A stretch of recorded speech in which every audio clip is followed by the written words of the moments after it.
നടി Rashmika മന്ദാനയുടെ deep fake പ്രചരിപ്പിച്ച കേസിൽ പിടിയിലായ പ്രതി ബിടെക് ബിരുദധാരിയാണ് കേട്ടോ. ഇന്നലെയാണ് ആന്ധ്രാപ്രദേശ് ഗുണ്ടൂർ സ്വദേശി നവീനെ ഡൽഹി പോലീസ് പിടികൂടിയത്. രശ്മിക മന്ദാനയുടെ ഫാൻ പേജിൽ ഫോളോവേഴ്സിനെ കൂട്ടാനാണ് പ്രതി വ്യാജ വീഡിയോ നിർമ്മിച്ച് അപ്ലോഡ് ചെയ്തത്. അച്യുതനാണ് വാർത്തകൾ ചെയ്യുന്നത്. അച്യുതൻ, രശ്മിക മന്ദാന, അതിന് പിന്നാലെ സച്ചിൻ ടെണ്ടുൽക്കർ, അതിന് പിന്നാലെ മറ്റൊരു അഭിനേത്രി പേര് വിട്ടുപോയി. അപ്പോൾ വരാൻ പോകുന്ന ഒരു പൊട്ടൻഷ്യൽ ഡേഞ്ചറിൻ്റെ തുടക്കമിടുകയായിരുന്നു രശ്മിക മന്ദാനയുടെ ഫേക്ക് വീഡിയോയിലൂടെ ചെയ്ത്. ഇയാൾ തന്നെയാണോ ഇത് നിർമ്മിച്ചത്, അതോ ഇയാൾ പ്രചരിപ്പിച്ചു എന്ന കുറ്റമാണോ?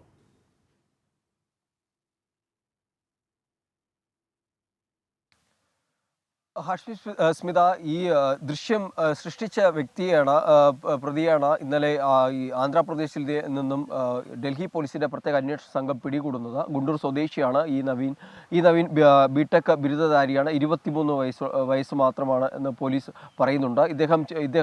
ഇദ്ദേഹത്തിൻ്റെ തന്നെ ഒരു പേജ്, രശ്മിക മന്ദാനയുടെ ഒരു പേജ്, ഫാൻ പേജ് ഉണ്ടാക്കിയിരുന്നു. ആ ഫാൻ പേജിൻ്റെ ഫോളോവേഴ്സ്, ഇൻസ്റ്റാഗ്രാമിൽ ഫോളോവേഴ്സ് കൂട്ടുന്നതിന് വേണ്ടിയിട്ടാണ് ഇത്തരമൊരു ദൃശ്യം അത് സൃഷ്ടിക്കുന്നത്. ഈ സാറാ പട്ടേലിൻ്റെ ദൃശ്യത്തിൽ മുഖം മാറ്റിക്കൊണ്ട് അവിടെ രശ്മിക മന്ദാനയുടെ മുഖം ഉൾപ്പെടുത്തിയുള്ള ദൃശ്യങ്ങൾ പ്രചരിച്ചത്. ഇത് വ്യാപകമായി തന്നെ സോഷ്യൽ മീഡിയയിൽ അടക്കം പ്രചരിച്ചു. ഇതിൽ രശ്മിക മന്ദാന തന്നെ ഇതിൽ ഖേദം അറിയിച്ചുകൊണ്ട് ഇത്തരമൊരു സംഭവം ഉണ്ടായതിൽ അതിയായ ആശങ്കയും പ്രകടിപ്പിച്ചുകൊണ്ട് രംഗത്ത് വരികയും വലിയ രീതിയിൽ തന്നെ ചർച്ചയായ ഒരു വിഷയം കൂടിയാണ്.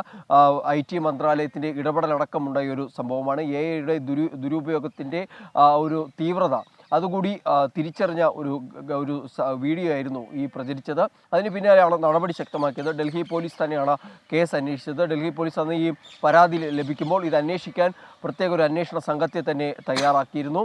നിലവിൽ ഈ പ്രതിക്കെതിരെ IPCക്ക് പുറമെ IT ആക്ട് പ്രകാരമുള്ള വകുപ്പുകൾ ചുമത്തിയാണ് കേസ് രജിസ്റ്റർ ചെയ്തിട്ടുള്ളത്. എന്തായാലും ഈ പ്രതിയെ ഡൽഹിയിലെത്തി ചോദ്യം ചെയ്യൽ ഇന്നലെ നടത്തിയിരുന്നു. ആ ചോദ്യം ചെയ്യലാണ് ഈ ഒരു ഫോളോവേഴ്സ് കൂട്ടുന്നതിന് വേണ്ടിയാണ് ഈ ദൃശ്യങ്ങൾ സൃഷ്ടിച്ചത് എന്നുള്ളത് പ്രതി വ്യക്തമാക്കുന്നത് എന്ന് പോലീസ് അറിയിക്കുന്നുണ്ട്.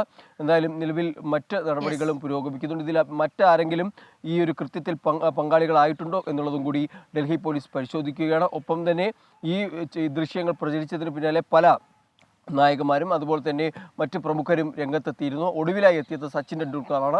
സച്ചിൻ ടെണ്ടുൽക്കറിൻ്റെ ആ ഒരു പരാതിയിൽ മുംബൈ പോലീസ് കേസ് രജിസ്റ്റർ ചെയ്ത് ഇപ്പോൾ അന്വേഷണം പുരോഗമിക്കുകയാണ്. ആ ഒരു മൊത്തത്തിൽ ഈ AI-യുടെ ദുരുപയോഗത്തിൻ്റെ തീവ്രത അതിലുള്ള ആശങ്കകൾ രാജ്യത്തുടനീളമുണ്ട്. ആ ഒരു ഘട്ടത്തിലാണ് ഇതുമായി ബന്ധപ്പെട്ട് ഇരയായവർക്ക് വേണ്ടിയുള്ള നിയമ നടപടികൾ കൂടി പോലീസിന്റെ ഭാഗത്തുനിന്ന് ശക്തമാക്കിക്കൊണ്ട് മുന്നോട്ട് പോകുന്നത്. അച്യുതനാണ് വിവരങ്ങളുമായി ചേർന്നത്. ഏതായാലും ബിടെക് ബിരുദധാരിയാണ് ഇത് ചെയ്തത്. ഫോളോവേഴ്സിനെ കൂട്ടാൻ വേണ്ടി നല്ല ചിന്തയോടുകൂടി ചെയ്തതാണെന്നൊക്കെ ഇപ്പോൾ പറയുന്നുണ്ട്. പക്ഷെ അത് പുലിവാല് പിടിച്ചതുപോലെയായി. അത് ഒരു രശ്മിക മന്ദാന ഒന്നും അല്ലാതെ, അത് ഒരുപാട് ഇപ്പം രശ്മിക മന്ദാന ഒരു ആക്ട്രസ്സാണ്, സെലിബ്രിറ്റിയാണ്. മാത്രമല്ല അവർ അതിശക്തമായി മുന്നോട്ട് വന്നു. അതുകൊണ്ട് അതങ്ങനെ വാർത്തയായി എന്നുള്ളതേ ഉള്ളൂ. നൂറുകണക്കിന് ഇത്തരം ഡീപ് ഫേക്ക് വീഡിയോകൾ ഇറങ്ങുന്നുണ്ട്. സച്ചിൻ ടെണ്ടുൽക്കർ അടക്കം എന്ന് പറഞ്ഞാൽ ഒരു 3-4 തവണ കണ്ടാൽ മാത്രമേ ഇത് ഉള്ളതാണോ ഇല്ലാത്തതാണോ മനസ്സിലാക്കാൻ കഴിയുള്ളൂ. വരാൻ പോകുന്ന ഒരു ഭീകര ഡേഞ്ചറാണ്, അതിൻ്റെ സൂചനയാണ് അത്.